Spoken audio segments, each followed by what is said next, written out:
wabarakatuh. Saya Excel Ferrari Fatahillah dari Program Studi Pendidikan Matematika Universitas Muhammadiyah Profesor Dr. Hamka.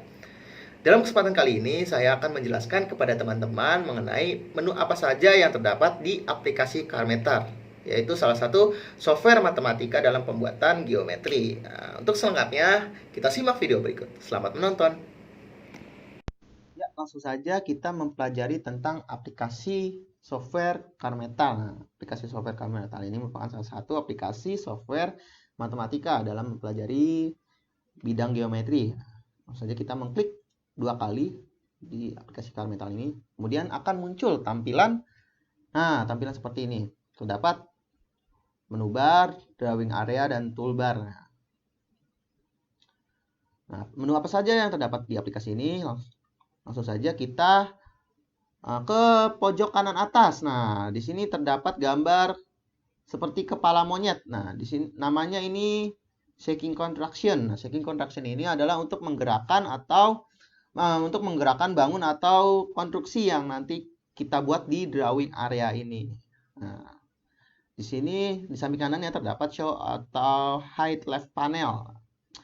Gunanya untuk memunculkan atau menyembunyikan panel yang ada di sebelah kiri. Nah, jika kita mengklik, nah nanti akan muncul panel-panel yang ada di sebelah kiri. Di sini ada polygon, alignment, transformation, vector, dan lain sebagainya. Nah, jika kita mengkliknya kembali, nah panel-panel yang tadi di sebelah kiri itu akan sembunyi atau hilang. Kemudian di sini ada show atau hide comment. Nah, di sini akan muncul menu komen. Nah, menu komen ini bisa kita gunakan untuk menulis soal atau mendeskripsikan konstruksi atau bangun yang nanti kita buat di drawing area. Nah, seperti saya contohkan, saya membuat kalimat semangat. Nah, kemudian jika kita mengklik menu ini kembali, nah, menu tersebut akan hilang kembali. Oke, langsung di sebelah kanannya itu terdapat show atau hide palette. Nah, sama seperti fungsi-fungsi sebelumnya, ini untuk menunjukkan atau menyembunyikan palet atau menu yang ada di sebelah kanan. Jika kita mengklik, nah menu-menu tersebut akan hilang. Jika kita kliknya kembali, menu-menu tersebut akan muncul. Kemudian di sini ada 3 lingkaran. Nah, 3 lingkaran ini ada menu minimize untuk mengecilkan lembar kerja. Ini ada maximize untuk memperbesar lembar kerja, dan ini ada menu exit.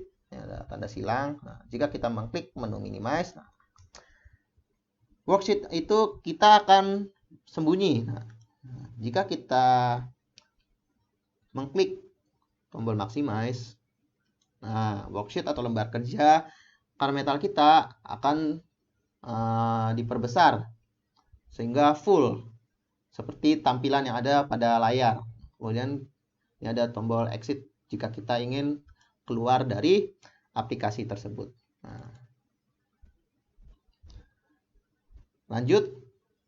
Nah, di sampingnya terdapat ada menu new contraction. Nah, new contraction ini apa? Nah, new contraction ini untuk membuat bentuk lembar kerja baru atau membentuk konstruksi baru. Nah, jika kita sudah membuat suatu bangun di sini, nah kita ingin membuat bangun lagi dengan mengklik new contraction. Nah, nanti akan muncul di pojok kiri bawah. Nah, di sini ada figur 1, figur 2. Nah, nanti akan muncul lembar baru seperti ini. Jika kita sudah membuat konstruksi atau bangun di lembar kerja figur 1, maka untuk membuat bangun yang baru, kita bisa mengklik new contraction sehingga muncul figur 2 atau worksheet 2 ini. Di sebelah kanannya terdapat load contraction. Load contraction ini seperti membuat bentuk lain. Nah, jika kita klik akan muncul file. Nah, kemudian ada save contraction. Save contraction ini untuk menyimpan bentuk yang telah kita buat ke dalam file yang ada di komputer kita. Jadi nanti kita di sini tinggal mencari file di mana tempat menyimpan worksheet yang telah kita buat. Kemudian ada copy the contraction, itu untuk menyalin bentuk. Nah, di sini ada export the contraction window to PNG format. Nah, ini untuk mengekspor gambar yang telah kita buat ke dalam format PNG. Nah, di sebelahnya sama seperti menu ini, cuman di sini untuk mengekspor ke format IPS, sedangkan bawahnya ke format SVG. Nah, dan sebelah kanannya mengekspor untuk format PDF. Nah, kemudian di bawah menu file terdapat menu edit. Nah, di sini ada move point, ada select zone, ada edit object, ada delete last object, ada delete object and their children, ada undo last removal, ada hide object, ada show or hidden object, ada show the grid, ada animation of point. Ini untuk move point, ini menu ini untuk memindahkan sebuah titik. Nah, di sini select zone untuk melakukan pemblokan atau menyeleksi daerah yang untuk diekspor atau disalin. Nah, di sini kemudian ada edit object. Edit object itu untuk mengedit sebuah objek. Nah, ini delete last object ini untuk menghapus objek terakhir yang dibentuk. Kemudian ada delete object ini seperti tempat sampah ya. Nah, ini untuk menghapus suatu objek. Nah, kemudian di samping ada undo last removal ya, untuk membatalkan atau penghapusan terakhir. Nah, ini tombol kedua ini seperti undo redo yang terdapat di Microsoft Word ya. Nah, kemudian ini ada gambar seperti penghapus. Nah, namanya hide object, ini untuk menyembunyikan suatu objek. Nah, ini show or hidden ini untuk menampilkan atau menyembunyikan objek yang tersembunyi. Kemudian ada show the grid. Nah, ini untuk menampilkan sumbu. Nah, seperti ini contohnya. Nah, dapat kotak-kotak ini. Nah, ini gunanya untuk sumbu. Jika kita menghilangkannya, nah, sumbu tersebut akan hilang. Kemudian setelah menu edit terdapat menu contraction. Nah, di menu contraction ini banyak sekali menu-menu. Nah, untuk membuat suatu bangun yang nanti akan kita buat di drawing area ini. Nah, di sini terdapat menu point, intersection, midpoint, reflection, symmetry, translation, dan seterusnya. Nah, untuk point ini untuk membuat suatu titik. Nah, jika kita mengklik, nah, di sini kita akan membuat suatu titik. Nah, dan intersection ini untuk membuat titik potong antara garis dengan garis lain atau bangun datar dengan bangun datar lain yang telah kita buat. Kemudian ada midpoint. Midpoint ini untuk membuat titik tengah, dan reflection ini untuk membuat titik refleksi. Nah, ada menu simetri. Simetri itu untuk membentuk kesimetrian. Sini ada line, ada ray. Line ini untuk membuat garis. Nah, kemudian ada perpendicular line. Ini untuk membuat apakah garis itu tegak lurus, untuk membuat garis tegak lurus. Kemudian parallel line untuk membuat garis sejajar. Nah, kemudian ada segmen. Segmen itu sama untuk membuat garis. Nah, di sini terdapat segmen with fixed length. Nah, ini untuk membuat garis yang sudah ada ukurannya. Kemudian ada vektor, ada poligon. Nah, poligon ini untuk membuat segi banyak. Nah, ini ada angle. Ini untuk membentuk suatu sudut. Nah, ini ada angle with fixed size untuk membentuk suatu sudut dengan ukuran yang telah tetap atau untuk ukuran yang telah dibuat. Nah, kemudian di sini ada circle untuk membuat lingkaran. Jika kita klik, nah di sini kita akan membuat lingkaran, suatu lingkaran. Nah, kemudian ada circle bar radius untuk membuat lingkaran dengan jari-jari yang tetap. Misalkan kita membuat lingkaran dengan jari-jari yang tetap. Nah, di sini terdapat jari-jarinya. Misalkan kita ubah menjadi 3. Nah, otomatis lingkaran tersebut akan membesar. Nah, lanjut.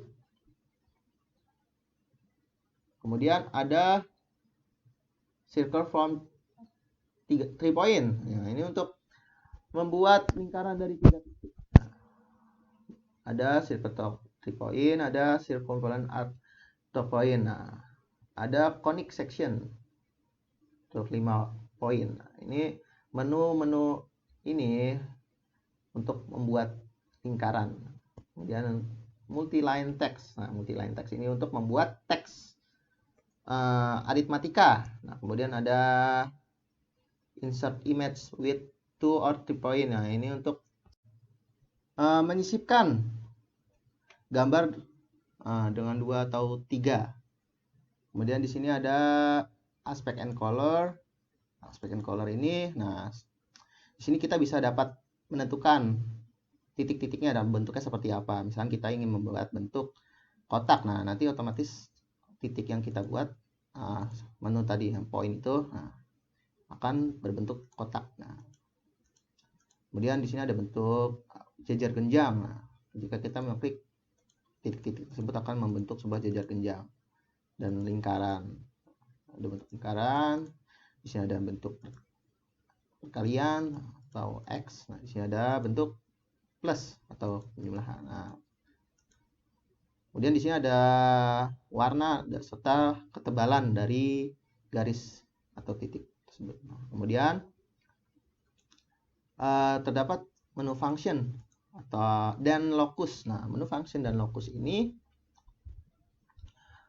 itu yang pertama ada use defined function, itu memberikan sebuah fungsi, definisi fungsi, dan di sampingnya ada display function. Nah, ini untuk menunjukkan fungsi. Nah, ini ada implicate curve, divide by fx. Nah, ini untuk membuat kurva implicit yang didefinisikan fungsi yang telah kita buat itu. Kemudian ada track a point or a line, itu ada melacak titik atau garis. Nah, ini ada automatic. Nah, ini untuk melacak garis atau titik secara otomatis. Kemudian ini locus of point untuk membuat titik lokus. Kemudian di bawahnya ada test. Nah, ini untuk yang pertama ada collinear point. Nah, yang kedua ada parallel line. Yang ketiga ada perpendicular line. Sebenarnya di menu ini menunjukkan untuk cara kita membuktikan apakah garis itu kolinier, apakah garis itu sejajar menggunakan parallel lines, atau apakah garis itu tegak lurus. Nah, dengan menggunakan perpendicular lines. Kemudian ada menu control. Nah, di sini ada edit and move, and resize color. Nah, di sini untuk mengedit dan atau menggerakkan. Ada add slider, ada add pop menu, ada add checkbox, ada add numerical input box. Nah, ini untuk menambahkan kotak input angka. Kemudian di bawahnya ada grid aspect, kemudian ada history, ada background color image. Nah, background ini untuk menentukan warna. Backgroundnya sesuai dengan apa yang kita inginkan. Kemudian ada size. Nah, ini untuk mengatur besar atau kecilnya suatu poin yang telah kita buat. Nah, itu ini garis apabila kita telah membuat garis. Nah, di sini ada line, ada row, ada font, ada section, ada monkey, dan grid. Nah, mungkin itu saja yang dapat saya sampaikan untuk menu-menu yang terdapat di dalam Carmetal ini untuk penggunaan atau praktek aplikasi atau soal. Bisa silakan cek di video selanjutnya.